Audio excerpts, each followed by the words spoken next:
Thanks a lot, Eric, and thanks New Jersey folks and folks from other states for uh, the time to work with you a little bit this afternoon. I want to share just a little bit about my background. For about 23 years, I worked for Mount Diablo Adult Education in Concord, California, in the Bay Area, starting as a teacher of English as a second language and adult basic education. Fell in love immediately with adult ed and stayed in the field, became a program coordinator, and then a vice principal. And in those two positions, I had a lot of responsibilities for professional development, and it really became my passion within adult ed.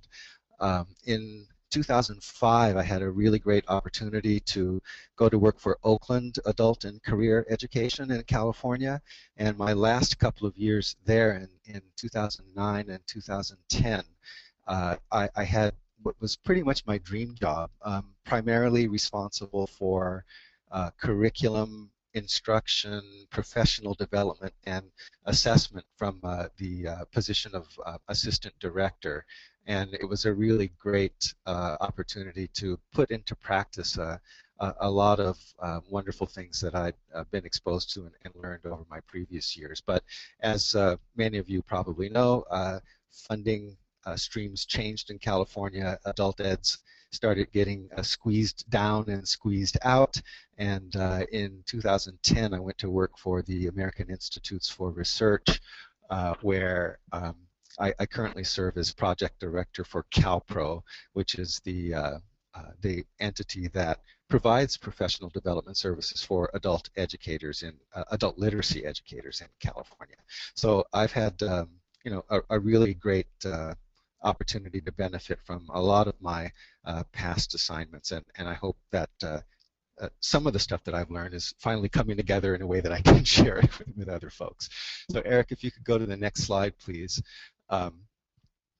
The objectives for today. There are a lot of choices and approaches to professional development, but there are certain fundamentals of truly effective PD, and we're going to take a look at what those fundamentals are. And then we're going to try to spend some time kicking around some ideas of what the implications are. If there are certain fundamentals and principles of design, what does that mean for local agencies, and what does that mean at the state level? Next slide, please, Eric.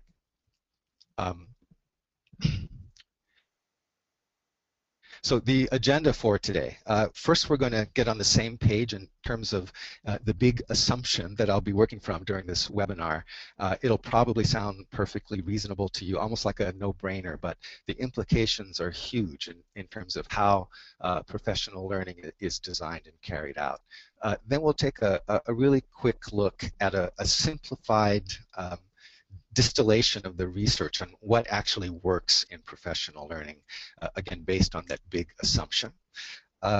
We'll take a look at how professional learning communities operate and how they're designed, and we want to be as clear as we can about that so we can share a common understanding of what of how PLCs function. And then, as I just said, we'll try to think about application of some of the good stuff that comes out of learning community operations.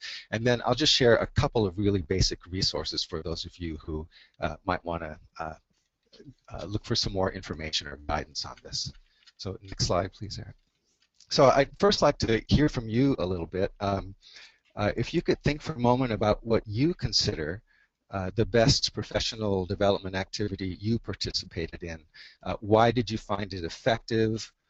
What kinds of outcomes did you experience as a result of participating? So I think Eric ran over the instructions of how to raise your hand, and if we could just hear from a few people, I'd like to ask you to be as succinct as possible so that more people will have the opportunity to contribute. And let's take about 5 to 7 minutes or so to hear from you about professional development activities that you considered really, really strong.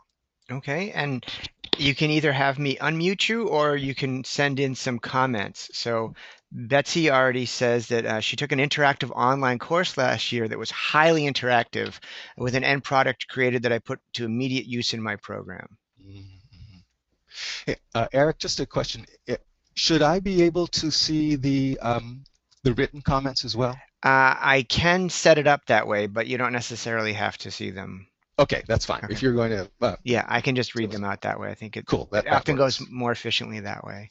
Fine. All right, thanks for sharing that, Betsy. Anybody else want to kind of chime in either on the phone or via your microphone or via the question thing? Christian says he took the McGraw-Hill's Professional Development on Writing Strategies by McCormick. Okay. Janice says the New Mexico TESOL Best Practices panel because it was real teachers making suggestions. Okay, anybody else want to share sort of what was the best professional development you engaged in and why you consider it the best? Other than, of course, the free Angel webinar series.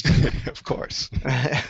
um, Liz says professional development days once a year in the New York City community where practitioners got together for a day with many different types of seminars. Okay.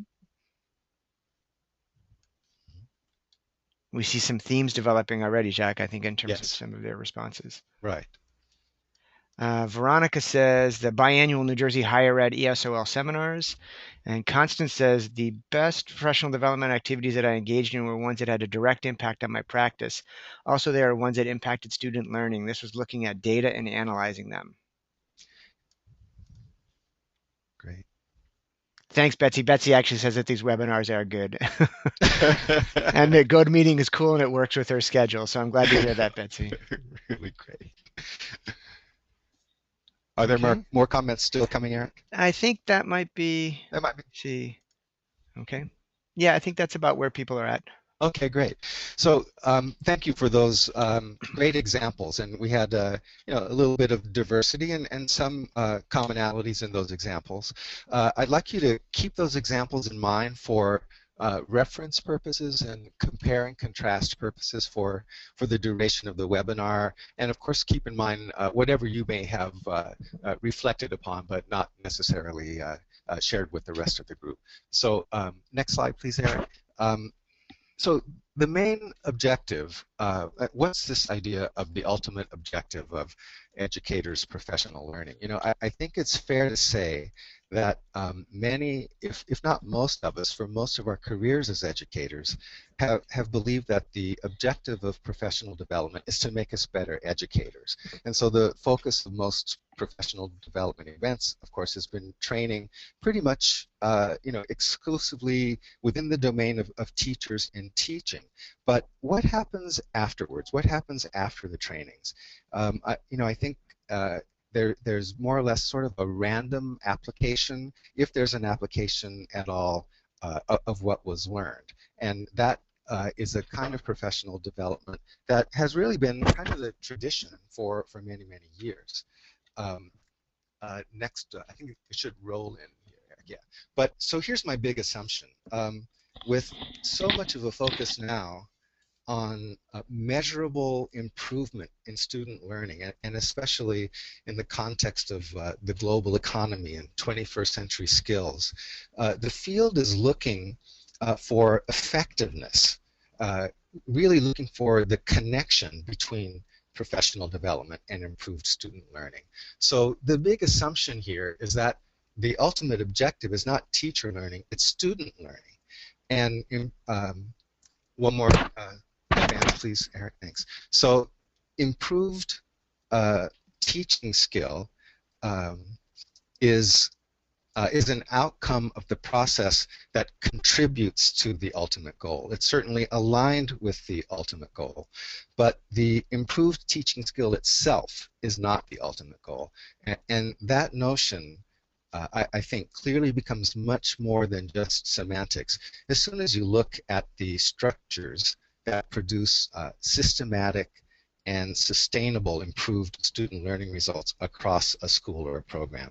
That simple twist of perspective, going from teacher learning to student learning as the ultimate goal, really has profound implications for design and profound implications for the PD processes that have proven to be effective.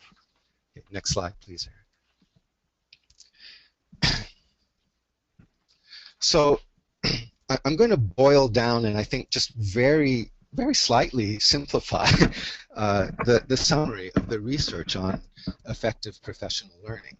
And the research essentially comes down to this. If we're talking about effectiveness, meaning that there's a clear link to student learning gains, there are just two basic approaches that work. And one of them is the deepening of understanding of the content or skill area that's being taught.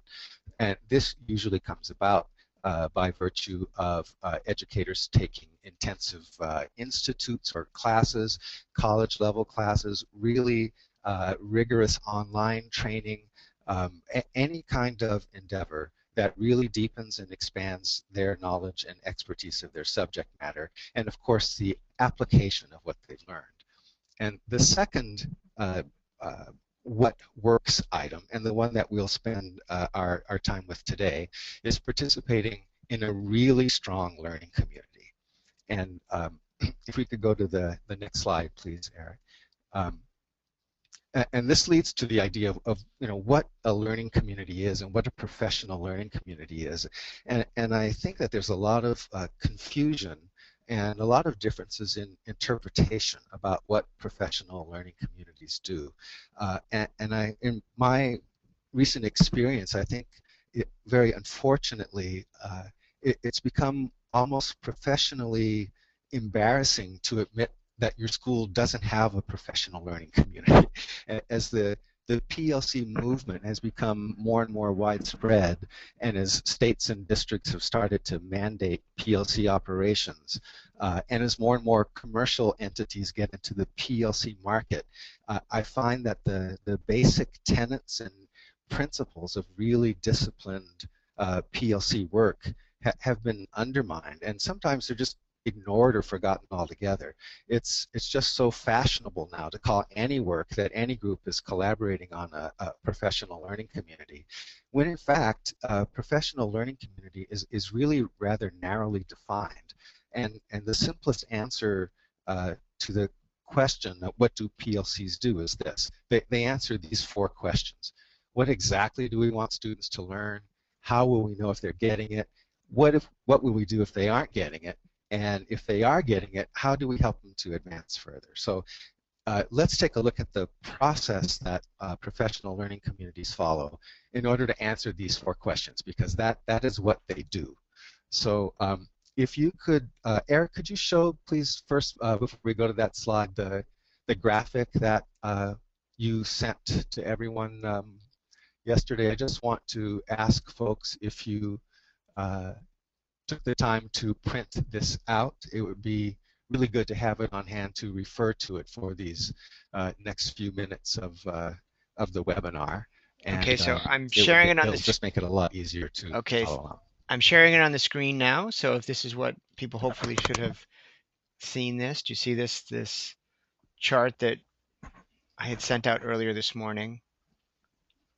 Okay, so give people a chance to grab that and then go back to the slideshow. Go back to the PowerPoint. Okay. Right.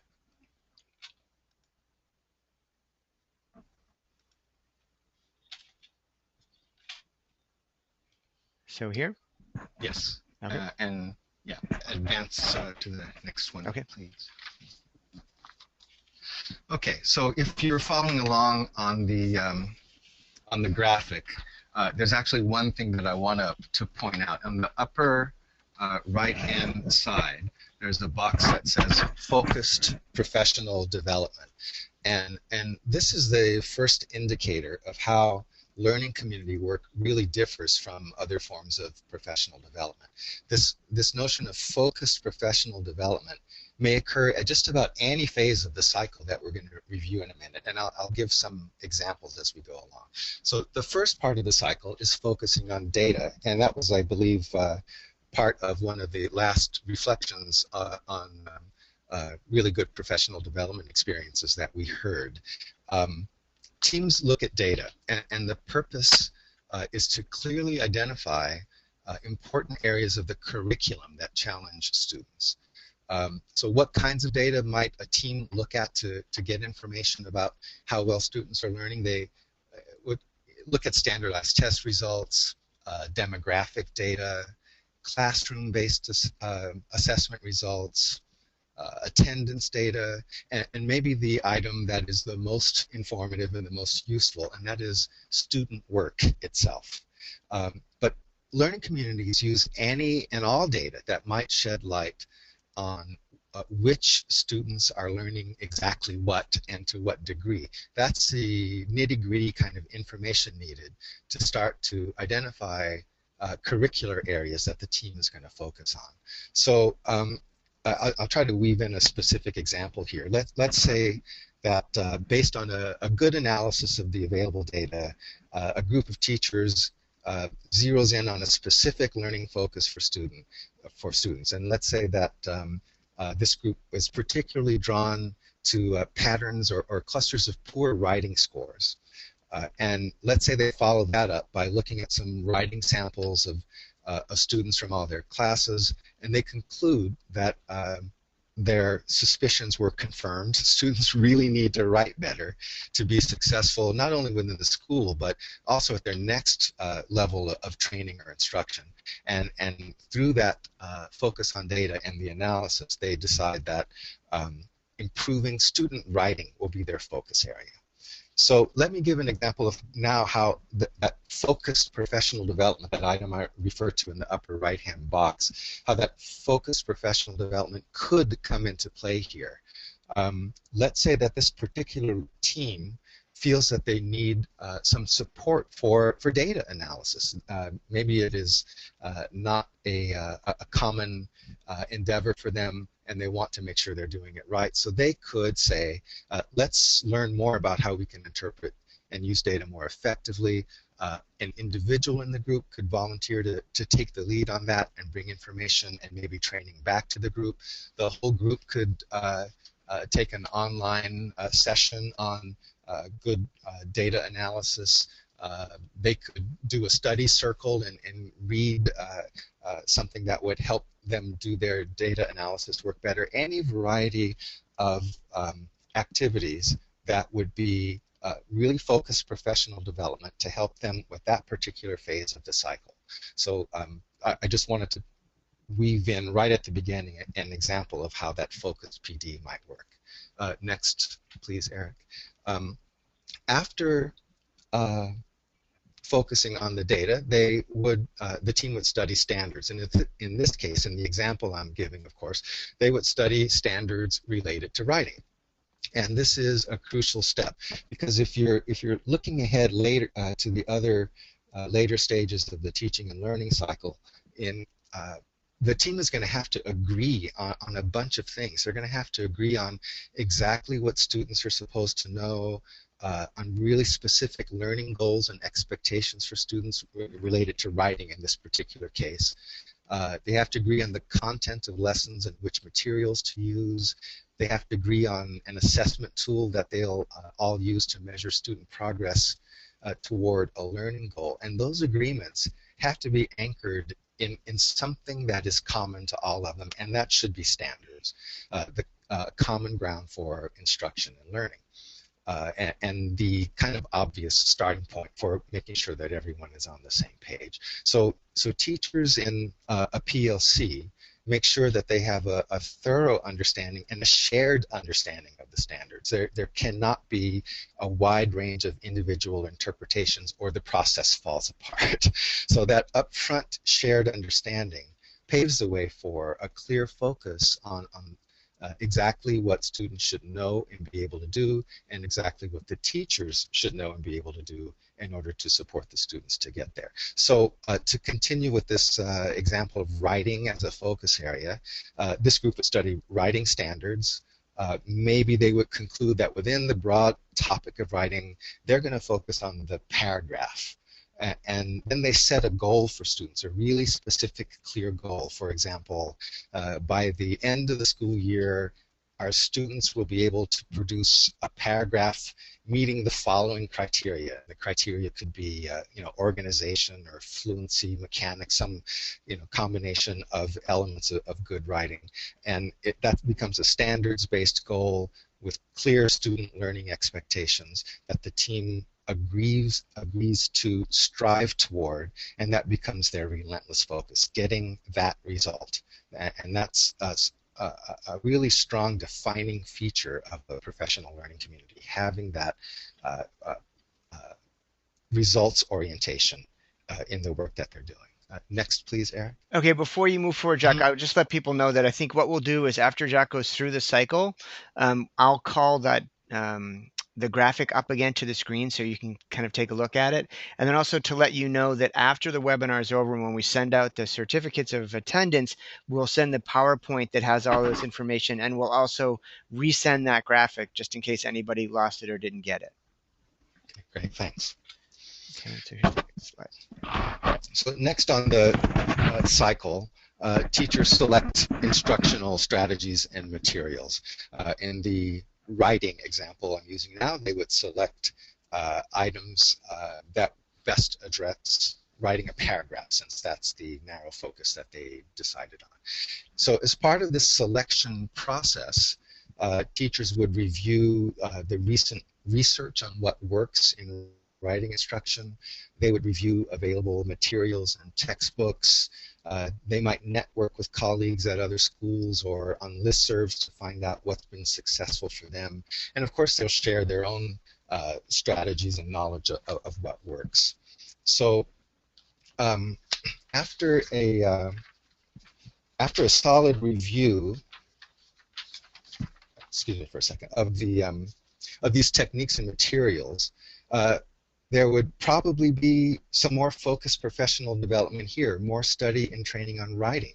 And they decide which strategies and materials seem best suited to their students, and they make a plan to try them. Next, please, Aaron.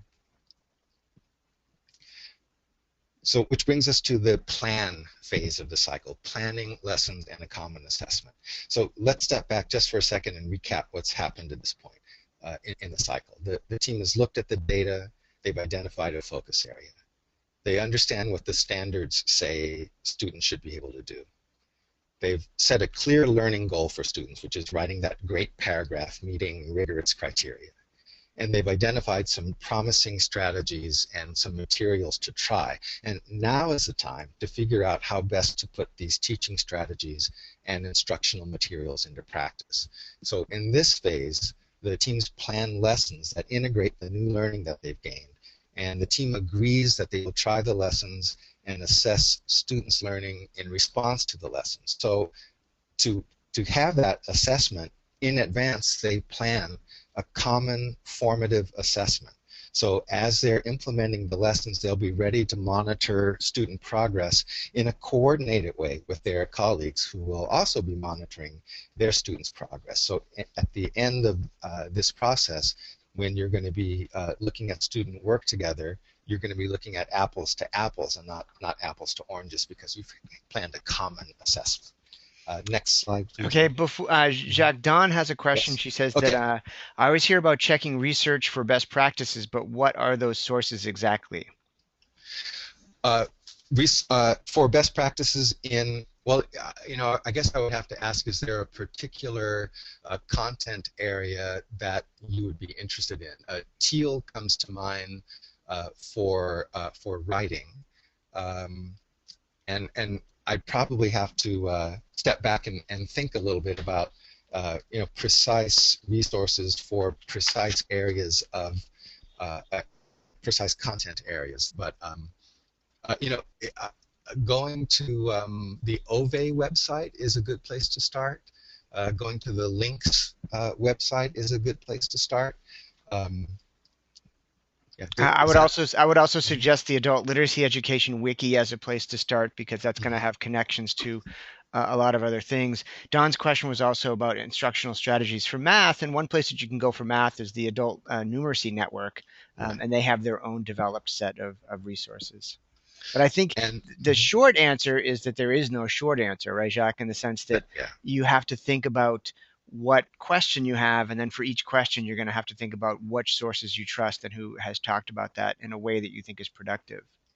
That's right, and I think that's also one of the beauties of a professional learning community, because if you're working with colleagues focused on the same thing, you can divvy up that task, and folks can take a look at what's out there and report to each other on the one or the ones that they think have the most connection to the students that they're serving at a particular time, because sometimes that research is done with a certain group of students, and the transferability of strategies and materials isn't always a 100% easy thing.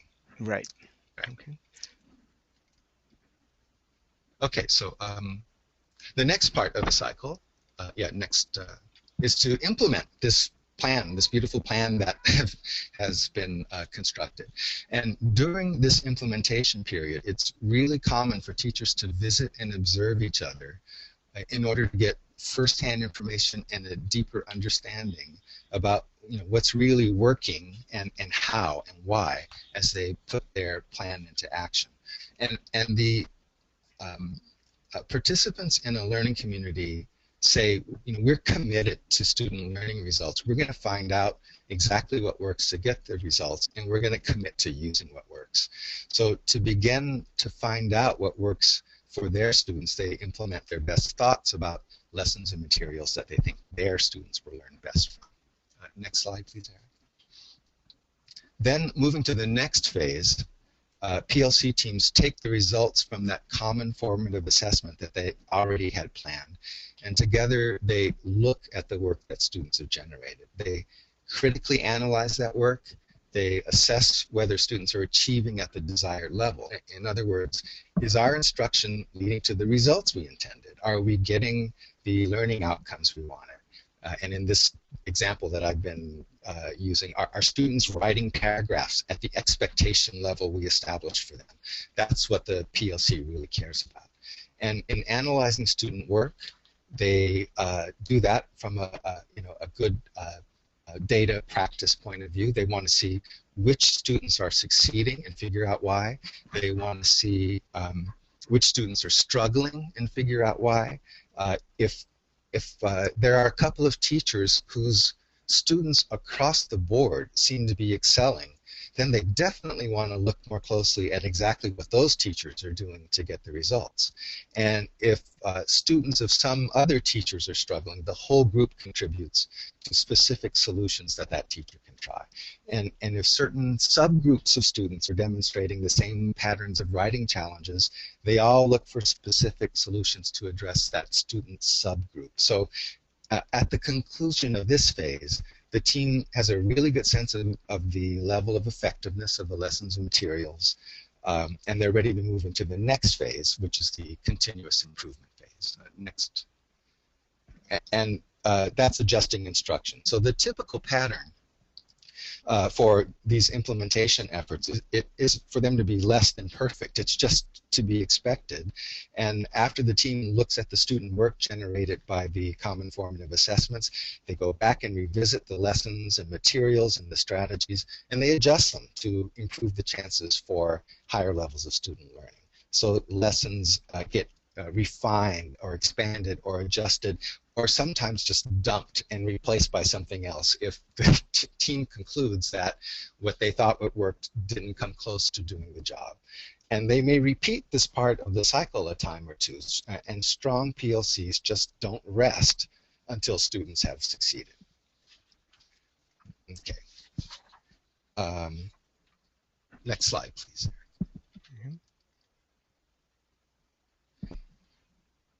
So I want to just go on to what the research says to kind of back up what I just presented a little bit, and I'll give everybody a couple of seconds to take a look at, just to read the slide for themselves.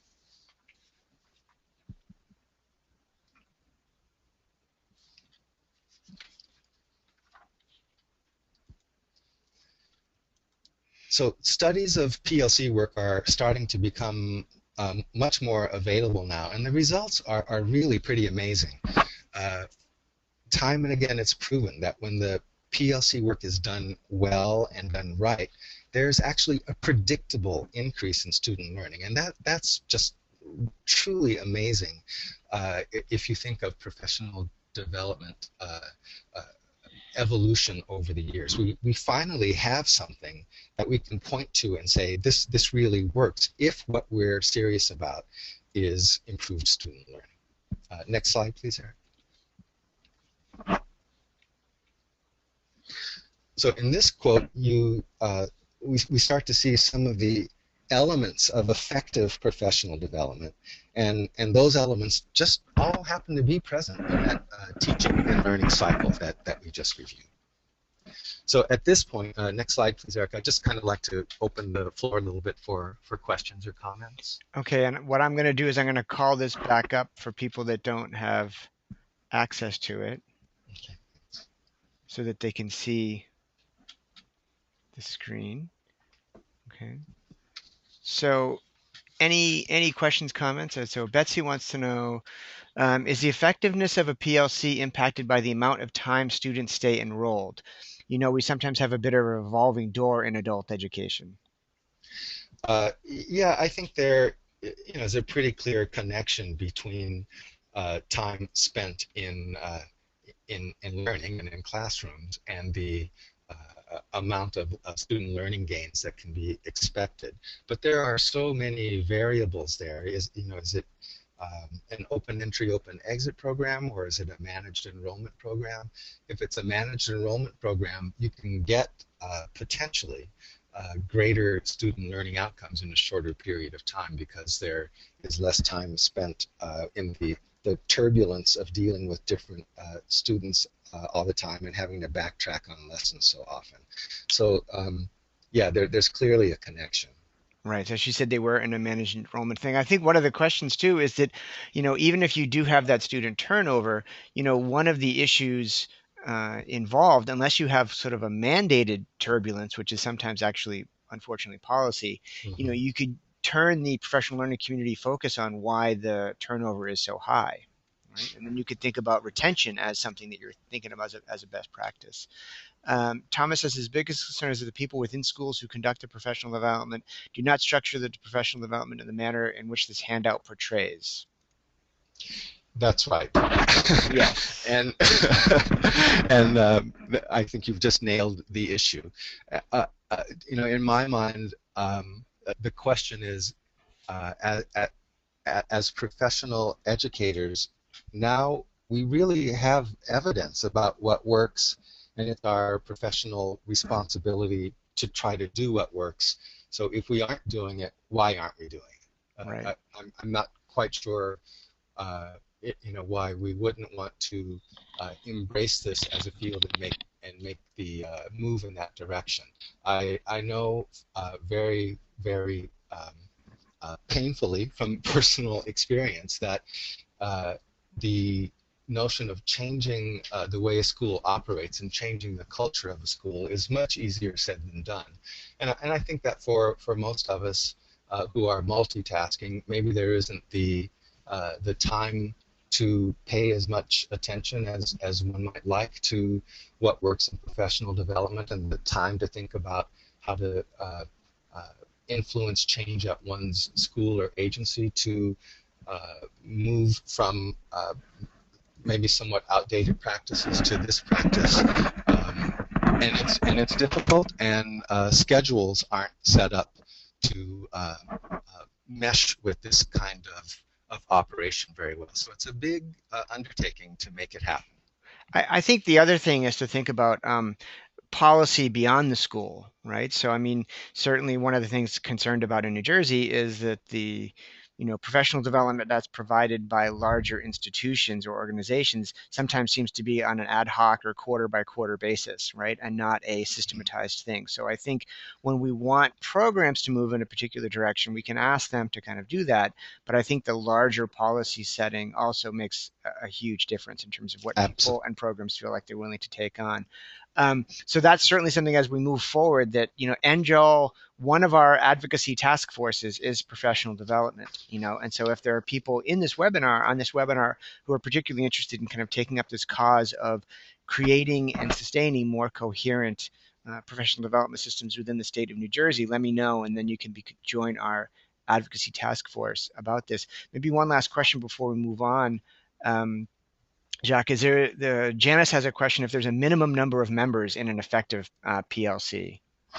I think most of the literature says that an effective PLC group should be between 4 and 6 people, but that is a bit of an ideal, and I think if you have as few as 3 or as many as 10, you should do whatever you can to make it work.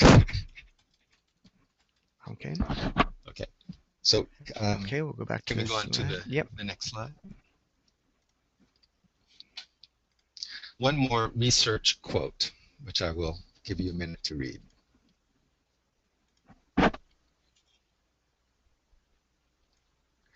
So it's not enough to just do that teaching and learning cycle that we just reviewed. There are particular ways that it has to play out, and there are particular design elements that have to be in place if it's really going to work the way that it's intended to work. And so let's take a look at what some of those are. Next slide, please.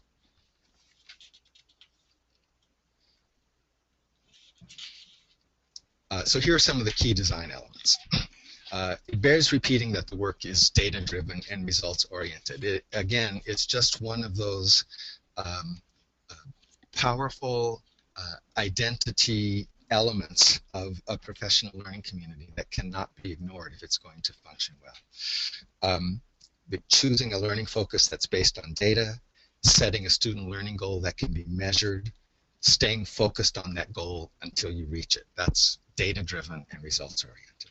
Next one, please. Everyone knows that time is precious, and most of the work that's done in the PLC cycle can be, much of that work can be unfamiliar to members of the group. It's not necessarily difficult, but a little foreign, and sometimes it takes a good amount of time to get used to. It takes time for PLCs to develop and to hit their stride and operate well. There's deep collaboration, there's negotiation, there's almost invariably some healthy conflict that occurs in PLC work when you're trying to figure out what's really working best and why. And the last thing you want to do is waste time and bog that process down and sort of unwittingly create frustration among the members. So the work is best accomplished by following sets of tried and true processes and norms and protocols. They're designed to maximize progress in whatever amount of time you have to dedicate to the PLCs. So, and one of the most common pitfalls is for us to think, we're already a friendly, cooperative staff, and we know how to run a meeting, and we don't know how. We don't need to follow somebody else's processes. It's an extremely common phenomenon to think that way, and almost always a recipe for failure, because the PLC work demands a certain discipline and focus and adherence to the cycle and norms, norms and protocols are just indispensable tools. There are norms and protocols for meetings, for looking at student work, for negotiating conflict, for coming to consensus, for analyzing data, for giving feedback, for all kinds of things that occur in every PLC. And using the norms just makes the work go better, go faster. Okay, next, please. I think we've already covered this as the big assumption, but it has to be repeated. Okay, next, please, Eric.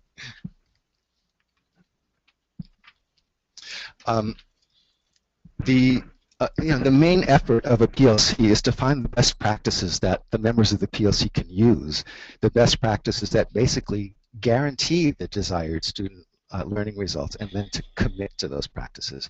So PLC members have to say, I may have to set aside some of my assumptions or beliefs or old approaches and adopt new ones if I learn with my team that there's a clearer way to help students achieve their goals. So there's a trust in the collaborative process, and that's what leads to real change and improvements. Next, please, Eric.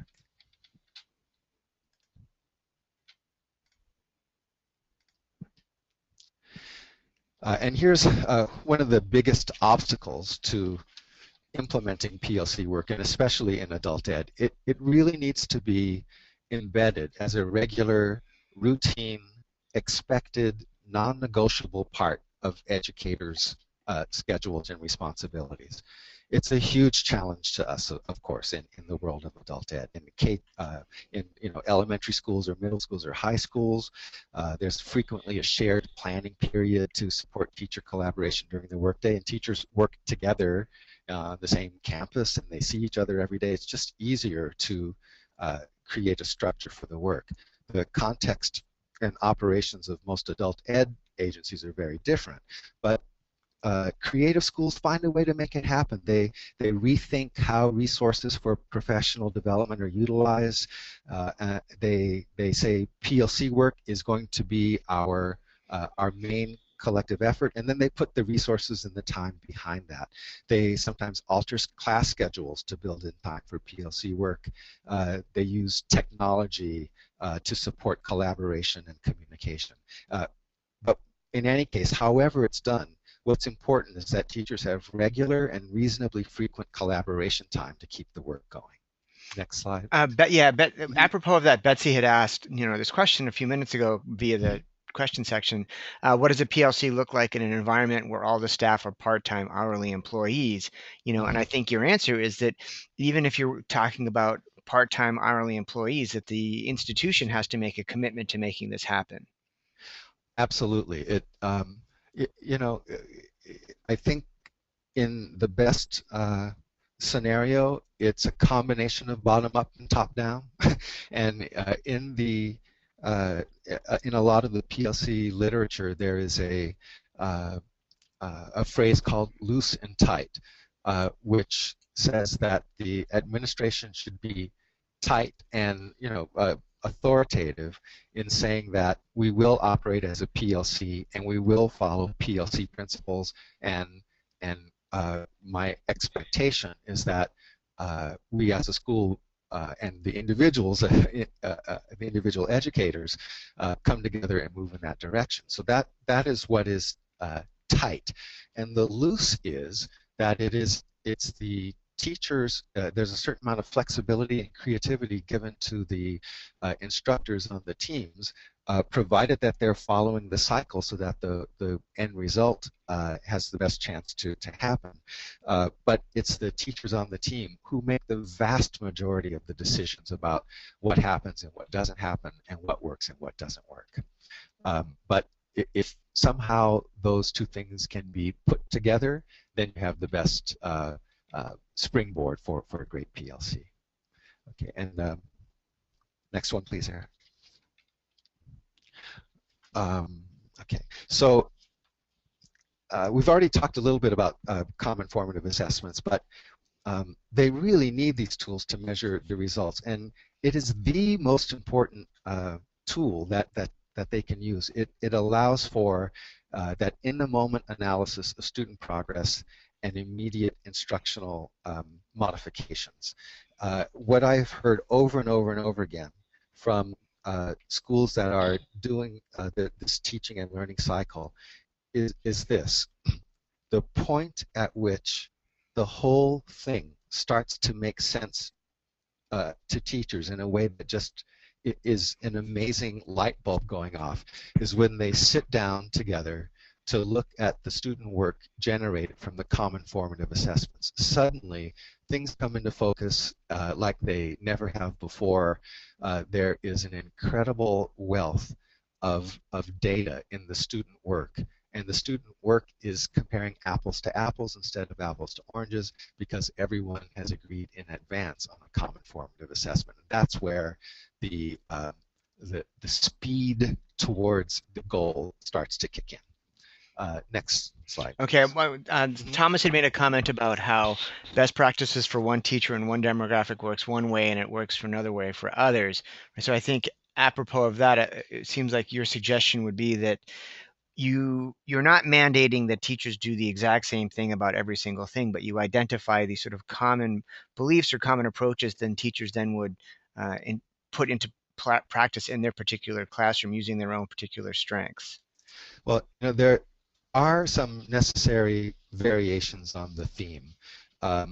There are some professional learning communities that uh, are constructed in a way. So, for example, um, when I was working in Oakland, we had a huge English as a second language program, and I had maybe as many as 15 teachers teaching the same level, 7 different levels of ESL instruction.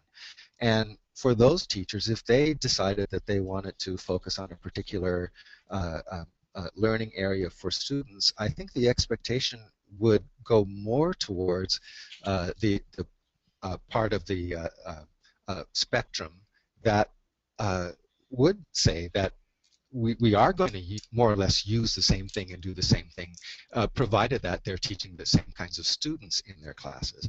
On the other hand, if you didn't have a group that was a group of teachers all teaching basically the same groups of students at the same level, that's where you have to have a lot more flexibility and variation about the nature of the commitment, because clearly what would work in one teacher's class would need to be modified to work in another teacher's class. And so I'm mindful of the time here, and I'm afraid that I have spoken so much that I'm not leaving as much time as I would have wanted for conversation at the end. So I'm going to speed through this next item and hope to get there sooner rather than later. Okay. So finally, the part of the these design characteristics of PLCs are differentiates learning for teachers. So I want to go back to that writing example. And so this group has focused on writing. But let's say one teacher on the team frankly has come into the position or this particular assignment without much of a background in writing. And that person might need to start with a primer in the mechanics of writing and the mechanics of writing a paragraph. And let's say there's another teacher who has a strong content background and skill background in writing, but is in need of classroom management and instructional practices that really work well in a class that is going to be focusing on working on writing. So those two teachers might go out and get something different that is personalized to them, but contributes to the sum of the parts, where everyone is bringing in something that is meaningful to help the team to get the students to reach the goal. Okay, next please, Eric. Okay, so it's just really important, I think, to think about PLC work not as a project or a temporary thing. It should just be normal operation for a school. It should just be an ongoing part of the process of doing business as a school. Next slide, please. So, these kinds of projects that you see on the screen now are really important. It's really, really good work to do these projects. But, next slide, please, Eric. Those projects don't necessarily and don't by design get to the heart of the matter if the assumption is that the heart of the matter is improving student learning outcomes, because they aren't designed necessarily to be as data-driven and results-oriented as a PLC operation would be, working with real students in real classrooms. So next slide, please, Eric. So we're talking about a culture change here, a huge culture change, from looking at PD mostly as attending conferences or workshops or participating in projects, even team collaborative projects, to a culture of looking at PD as a results-oriented effort that lives in the classroom every single day. Okay, next slide, please. So actually, let's go to the next slide, please, Eric. So in the few minutes we have remaining, I was hoping to get some time here to apply some of the information that has just been shared to thinking about implications for making this happen, making it happen at a local level or making it happen at a state level. So a couple of questions have already emerged, I think, or suggestions, but I'd really like to hear from the participants on in some responses to these questions or other questions that you have related to implementing structure and design. Right. So you can either type in the question or raise your hand, and I can unmute you. And I think there's already certainly interest. What I've seen kind of in the back channel communication, Jack, is that there's definitely interest in this sort of thing, Mm-hmm. and there's questions about how to implement it. At the agency level or at the state level. Thomas already suggested that we need to have this kind of presentation to administrators so that administrators kind of see what we're talking about, Right. see that this Yes. approach. Yeah. Um, you know, getting everybody on the same page or as close as possible to the same page up front is a really good thing, obviously.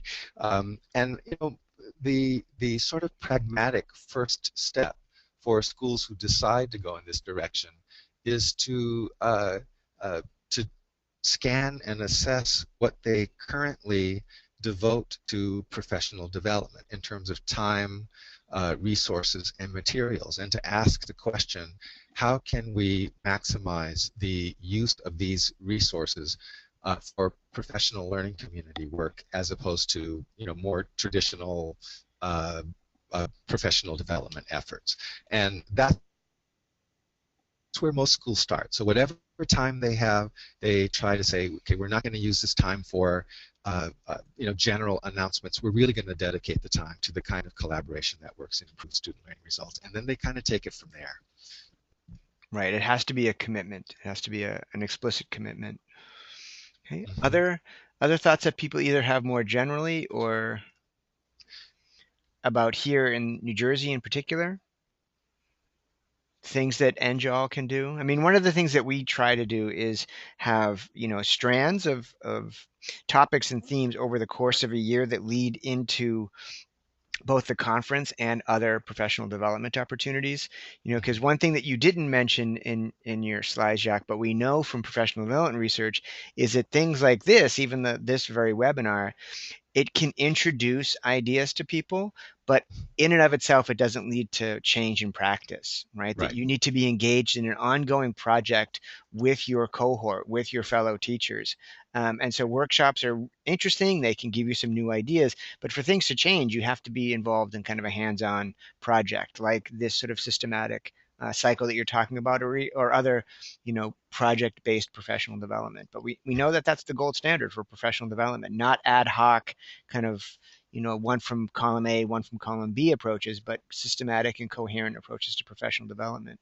That's right. And there's a tendency sometimes to throw out the baby with the bathwater, and this is not to badmouth workshops or conferences or webinars or lectures. It's to put them in their proper place in a teaching and learning cycle so that what's learned from them can be applied and will be applied in a supportive, collaborative environment with a results orientation. So it's actually just making better use of a lot of the stuff that's already available. Eric, could you go to the next slide and put them all up, please? I think I've got several roll-ins. I just wanted to share some really basic ideas about states' roles in this, since that has been the nature of a couple of the questions that have come up. And this is far from an exhaustive list, but it's kind of the basics of what states can do. They can, require agencies to spend a percentage of their allocation on PLC work, and they can provide the standards that should be used and make it something that brings people together. They can provide data in timely fashion and provide increasingly specific and high quality data. They can run statewide professional development that helps agencies learn how to set up and operate and maintain professional learning communities. And then finally, there's always this push and pull between wanting to get the process right and wanting to get the results right away. And states have to be really careful about allowing for sufficient time for the development of professional learning communities, because it's not an overnight kind of thing. It really does take time to develop and hit its stride and get the intended results. There are a few states that are already doing this. I know Arizona and Pennsylvania, I believe, have set up their state grants to local agencies in such a way that that asks them to follow the teaching and learning cycle. I don't know how well those systems are operating, but I applaud them for getting started. Janice had raised a question about challenges in rural areas where colleagues seldom see each other and work part-time and miles apart, right? And that Yeah, that's solutions include working through states and regional organizations. And I know I know a little bit about a project in Maine where they are separated by quite some distance and are rural, and around their technology use, they really set up regional groups to kind of work through best practices around technology, and then would disseminate that information within that region. And they were responsible for being part of a similar cycle, kind of like investigating technology, implementing it, reflecting on it, and then sharing it, and then continuing to do it at a regional level within Maine because they didn't have the resources to do it kind of on a city by city or town by town basis. Yeah, and what you just described, Eric, I think it holds true for most successful learning communities that are operating in rural areas where it is very difficult to get together in person. They seem to be taking the lead, actually, on making the maximum use of technology to support collaboration and communication. Mm-hmm. I think also a lot of the reports that we hear are that people still want to get together in person as well, and so somehow they find a time once or twice a year to get together in person, and that helps hold the electronic community together. Right. I'm currently piloting a project with Literacy Volunteers in New Jersey, and Constance is actually on this webinar, and she's part of this group where we're doing both as a couple of in-person and then uh, online events where we're talking to each other about the use of technology. And I think Mhm. that hybrid system works really well. One thing that we've just started to explore is Google Hangouts, where you can have up to 9 people video conferencing with each other for free. Oh wow. And you can share your screen and things like that. So it's sort of taking Skype and putting it on steroids, where you can have multiple people looking at each other at the same time. And if you share Google Documents, so if you have a shared Google Drive, you can look at documents and resources together. And so Wow. Google Hangouts allow at least around 9 people to kind of work on common resources at the same time. And I Hmm. think more and more people are going to go in that direction. Great example. Um, I know we're past time. Could I just show the last slide, sure, Eric? sure. Just to give the top two resources here are places where you can get just a ton of really great information. Learning Forward was formerly a National Staff Development Council. I consider them the foremost leaders in professional learning community um, work and support, and all good things in terms of professional development. They're just an amazing group. You can access a lot of their materials for free, and if you can spring for $200 a year for membership, you get even more incredible, practical, hands-on stuff, plus all the theory and research behind it too. They really know what they're doing. The next item, National Staff Reform Faculty, that's where you can find a lot of protocols and directions for setting norms and processes for doing PLC work, and most of that, I think all of that is free as well. The bottom two are actually connected. All Things PLC is sort of the free site where a really good number of resources are available. And then finally, Solution Tree is the you know the more commercial side of the same house. All Things PLC and Solution Tree are the same folks, but in Solution Tree they're obviously trying to sell you their presentations and materials and workshops. But Okay. in spite of the fact that they are trying to sell, their stuff is incredibly solid, and it doesn't cut any corners, and it stays true to the concepts. Okay. One thing that I'll mention also, Thomas had asked about YouTube videos of best practices, and I will mention there's a website called MLOTS, which is the Media Library of Teaching Strategies. This is something that David Rosen and some other people set up. And on the MLOTS website, there's videos of teachers going through lessons, talking about their strategies and their practices. And there's also a way to communicate with them, to ask questions and to kind of go back and forth. So those teachers are interested in getting feedback about the lessons that they're putting up. So again, it's kind of a systematic, reflective way of thinking about the practices that they're engaged in. It's a great example. Yeah. I think one of the things that happens as PLC work progresses is it really breaks down the walls and the silos of the classroom as fiefdom and as the individual entity, and it changes the mindset of from these are my students and the only ones that count are the ones in my classroom to uh, you know all teachers saying these are our students, and all the students in everybody's classroom can benefit from everyone's best ideas and practices if we have the time to work together. Right. So I encourage you all to make the time to work together from the top or the bottom, and I hope you get really good results from anything you do to start operating as a professional learning community. I Okay. thank you very much for the opportunity to hang out with you for a little while, and there's my email address if anybody wants to follow up with any questions or comments. All right, great. And as I mentioned earlier, I'll distribute the PowerPoint, which has all this information. I'll also redistribute the graphic. And